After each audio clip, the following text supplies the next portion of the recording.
Imagine a part of the world where you have never lost in over 80 years.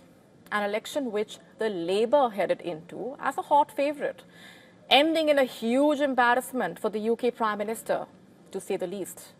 Before being merged into a single constituency, this area has been returning a Labour MP for close to 100 years, whereas Denton has been a bastion of the Starmer-led party since World War II. This time, the Green Party caused a major upset, with Hannah Spencer emerging victorious in the seat by a margin of 4,402.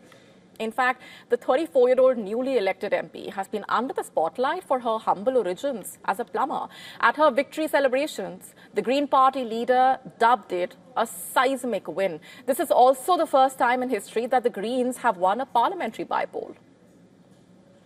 This electoral stronghold is over. This is a seismic victory. We have torn the roots of British politics. And that's because people now recognise there is an alternative. Now, if we just closely look at the results and the way the numbers stack up, a broader trend is also visible. The Labour, which won with over 50% of the popular vote in the 2024 election, has crashed to the number 3 spot, as you can see, with a vote share of 25.4%. The Tories, meanwhile, have also performed badly, getting less than 2% votes. On the other hand, the Green Party's vote share increased by 14%, propelling it over the finishing line. And how? Similarly, Reform UK's Matt Goodwin emerged as the runner-up, as the party doubled its vote share. The election also saw a fair bit of controversy, of course, with the Reform UK chief dubbing the result as a victory for sectarian voting and cheating. Meanwhile, Starmer put on a brave face despite facing criticism from fellow MPs.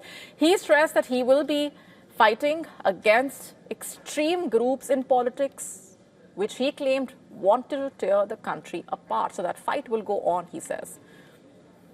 It's a very disappointing result. Incumbent governments quite often get results like that mid-term, but I do understand that voters are frustrated. They're impatient for change. The bypoll defeat coming at a juncture when Starmer has been facing calls to resign. Early this month as well, his chief of staff stepped down, taking full responsibility for advising the Prime Minister to appoint Peter Mandelson as the ambassador to the US.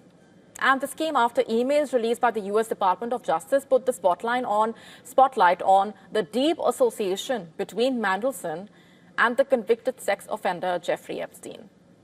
Opinion polls are also predicting a poor show for the UK's ruling party, as per a survey conducted by online research firm YouGov from the 22nd of February to the 23rd.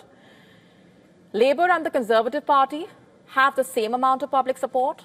Nigel Farage-led Reform UK party continues to be the most popular political outfit, with 24% respondents likely to vote for the party.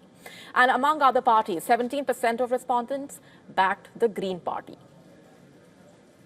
Will the local body elections scheduled later in May this year?